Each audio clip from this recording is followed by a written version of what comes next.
চিঠির পর ফের রাজ্যপালের কাছে অভিষেক বন্দ্যোপাধ্যায়। সন্ধ্যে 7:15 অভিষেক বন্দ্যোপাধ্যায় নেতৃত্বে তৃণমূল যেতে চলেছে রাজভবনে।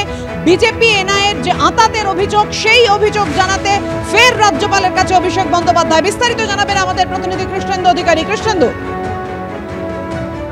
দেখো, আজকেই অভিষেক বন্দ্যোপাধ্যায়ের নেতৃত্বে তৃণমূলের প্রতিনিধি দল রাজভবনে যাবেন। তুমি জানো, গত পরশুদিনই অভিষেকের নেতৃত্বে 10 সদস্যের প্রতিনিধি দল রাজ্যপালের কাছে গিয়েছিলেন। মূলত এনআইএর এসপি সেখানে জিতেন তিওয়ারির যাওয়া এবং একটা কাগজ হাতে যাওয়া এবং খালি হাতে ফেরা, একাধিক অভিযোগ নিয়ে বঙ্গ রাজনীতি তোলপাড়। অভিযোগ করছে তৃণমূল এবং সেই অভিযোগের পরিপ্রেক্ষিতে রাজ্যপালের কাছে বৈঠক হয়েছিল এবং বৈঠকের পর অভিষেক বন্দ্যোপাধ্যায় জানিয়েছিলেন যে তিনি আবার আসবেন এবং রাজ্যপাল কি পদক্ষেপ করেন তার উপর অপেক্ষা করবেন তিনি, সেটাও জানিয়েছিলেন।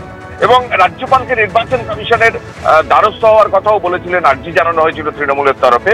এবং সেই প্রেক্ষাপটে গতকালই অভিষেক বন্দ্যোপাধ্যায় 6 পাতার চিঠি লিখেছিলেন রাজ্যপালকে, সেখানেও যাবতীয় বিষয়গুলো উল্লেখ করা হয়েছিল। এবং তারই পরিপ্রেক্ষিতে আজকে ফের তৃণমূলের প্রতিনিধি দল রাজভবনে যাবে। এক্ষেত্রে দেখা যে আজকের এই বৈঠকের পর রাজভবনের তরফ থেকে বা রাজ্যপালের তরফ থেকে নির্বাচন কমিশনকে এই দাবিগুলো, তৃণমূলের যে অভিযোগগুলো, সেগুলো তুলে ধরা হয় কিনা। এমনকি উত্তরবঙ্গে বা জলপাইগুড়িতে যে ঘূর্ণিঝড়ের ফলে এখনো পর্যন্ত সাহায্য বাকি আছে কমিশনের অনুমোদনের অভাবে, সেই বিষয়টাও রাজ্যপাল হস্তক্ষেপ করেন কিনা রাজ্যপালের কাছে আজকে তৃণমূলের প্রতিনিধি দলের বৈঠকের পর সেটা স্পষ্ট হবে। ধন্যবাদ কৃষ্ণ।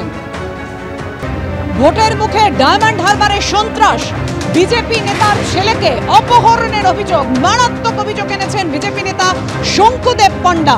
থানায় ডায়েরি করেছিলাম, তো ওরা কোনো কিছু স্টেপ নেয়নি। তো আমার বাবা ওখানে থাকে, আমার বাবাকে দিয়ে একজন বলেছে তোমার মেয়ে জামাই, মানে আমার ছেলে আমাকে যেতে বলেছে যে তোমার মেয়ে জামাইকে ভুটানের কাছে যেতে বলে, হাতে পায়ে ধরতে বলে, যদি কোনো স্টেপ পুলিশ নেয়। স্টেপ তো কোনো পুলিশ নেয়নি।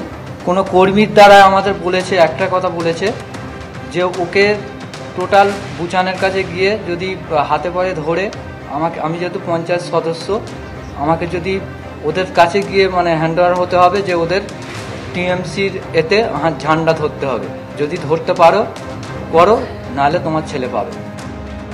আপনারা শুনলেন মা ও বাবার অভিযোগ এবং শঙ্কুদেব পাণ্ডা বিজেপি নেতা, তিনিও যে মারাত্মক অভিযোগ করেছেন, যার বিরুদ্ধে অভিযোগ, তিনি কি বলছেন দেখুন।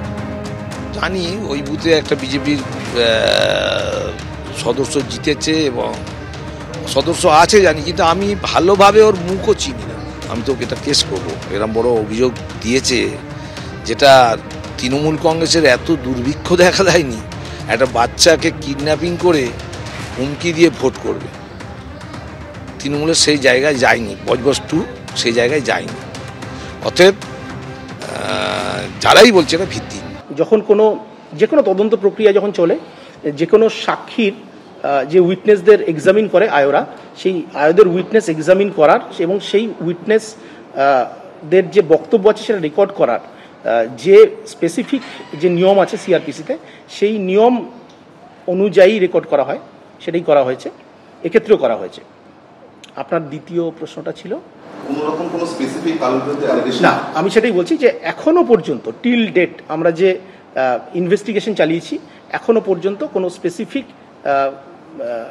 স্পেসিফিক অ্যালিগেশন বা কোনো স্পেসিফিক কিডন্যাপিং বা ইত্যাদি এই ধরনের কোনো নির্দিষ্ট কোনো অভিযোগের এখনো পর্যন্ত আমরা ইন্ডিকেশন পাইনি টিল ডেট। আজকে একদম ছেলেটির মাকে বাবাকে বসিয়ে রেখে বিজেপি তরফ থেকে শঙ্কুদেব পণ্ডা যে প্রেস কনফারেন্স করলেন এবং যে অ্যালিগেশনগুলো আনা হলো, সেটার পরিপ্রেক্ষিতে আপনারা কি বলছেন?